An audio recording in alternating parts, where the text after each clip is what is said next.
somewhere. For you, kid. We're outside ready. One, two, 1, 2, 3, 4. It was January 2005 and I was diagnosed with stage 3 breast cancer. How was I going to get through this most difficult fight for my life? I knew I had to survive for my husband, my 2 small children, and for myself. Chemo was torture. There was no easy way through it.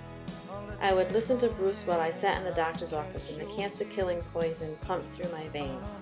It was Bruce's words that gave me the strength to survive. I would wear a blue bandana to cover my head as I tried to still attend my kids' soccer games and school events. My friend Kathy took me down to Asbury Park for a rehearsal concert 3 days after one of my chemo treatments.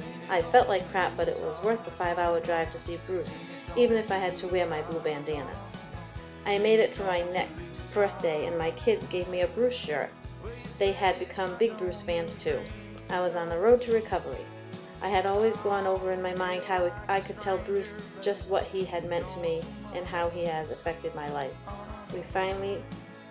Finally in 2008, my friend Kathy and I got that chance before a concert at the Hartford Civic Center in Connecticut.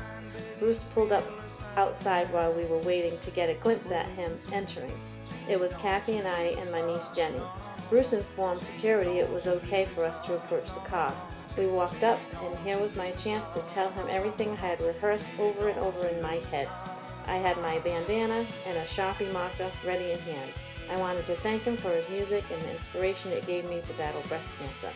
But I choked. I held the bandana and the Sharpie out and said, "This is what I wore when my hair fell out. Can you sign it?"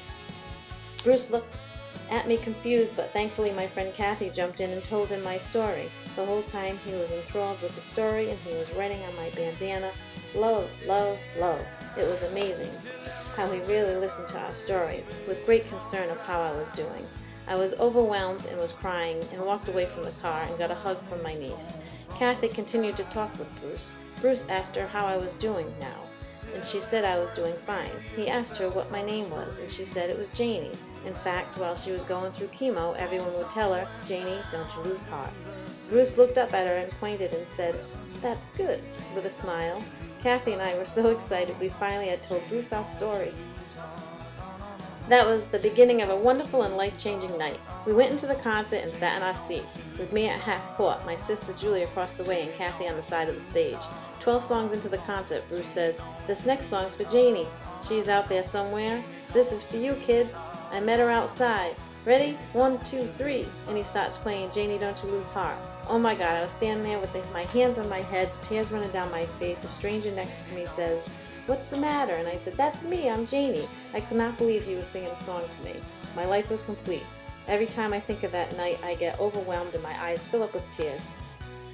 I will never forget what Bruce has done for me. I continue to see him every chance I get. He brings this feeling of power in every concert, in every song that he writes, and I get filled with the hope and faith and strength that I need to go on. My daughters love his music too. I am glad I can pass down this spirit of hope to them. I will cherish my signed blue bandana forever.